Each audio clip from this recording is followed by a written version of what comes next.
Quelle est la voie du salut selon l'Épître aux Romains? La voie du salut selon l'Épître aux Romains est une manière d'expliquer la bonne nouvelle du salut à partir de versets de cette épître. C'est une méthode simple mais puissante pour expliquer pourquoi nous avons besoin du salut, comment Dieu a pourvu à notre salut, comment recevoir le salut et quelles en sont les conséquences. Le premier verset sur la voie du salut est Romains 3.23, tous ont péché et sont privés de la gloire de Dieu. Nous avons tout péché, fait des choses désagréables à Dieu. Aucun de nous n'est innocent. Romains 3.10-18 donne une description détaillée de ce à quoi ressemble le péché dans nos vies. Romains 6.23 nous décrit les conséquences du péché. En effet, le salaire du péché, c'est la mort, mais le don gratuit de Dieu, c'est la vie éternelle en Jésus-Christ notre Seigneur. La punition que nous méritons pour nos péchés, c'est la mort.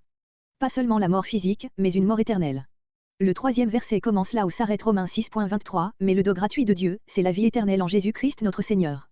Romains 5.8 déclare, mais voici comment Dieu prouve son amour envers nous, alors que nous étions encore des pécheurs, Christ est mort pour nous. Jésus-Christ est mort pour nous. Sa mort a payé le prix de nos péchés. La résurrection de Jésus prouve que Dieu a accepté la mort de Jésus comme rançon de nos péchés. Le quatrième arrêt sur la voie du salut est Romains 10.9, si tu reconnais publiquement de ta bouche que Jésus est le Seigneur et si tu crois dans ton cœur que Dieu l'a ressuscité, tu seras sauvé. Grâce à la mort de Jésus pour nous, tout ce que nous avons à faire est de croire en lui et en sa mort pour nos péchés, et nous serons sauvés. Romains 10.13 le répète, en effet, toute personne qui fera appel au nom du Seigneur sera sauvée. Jésus est mort pour payer le prix de nos péchés et nous sauver d'une mort éternelle. Le salut, le pardon des péchés, est disponible pour tous ceux qui croient en Jésus-Christ comme étant leur Sauveur et Seigneur. La dernière étape de la voie du salut parle des conséquences du salut. Romains 5.1 contient ce merveilleux message, ainsi donc, déclaré juste sur la base de la foi, nous avons la paix avec Dieu par l'intermédiaire de notre Seigneur Jésus-Christ. Par Jésus-Christ, nous pouvons avoir une relation de paix avec Dieu. Romains 8.1 nous enseigne, il n'y a donc maintenant aucune condamnation pour ceux qui sont en Jésus-Christ. Grâce à la mort de Jésus à notre place, nous ne serons jamais condamnés pour nos péchés.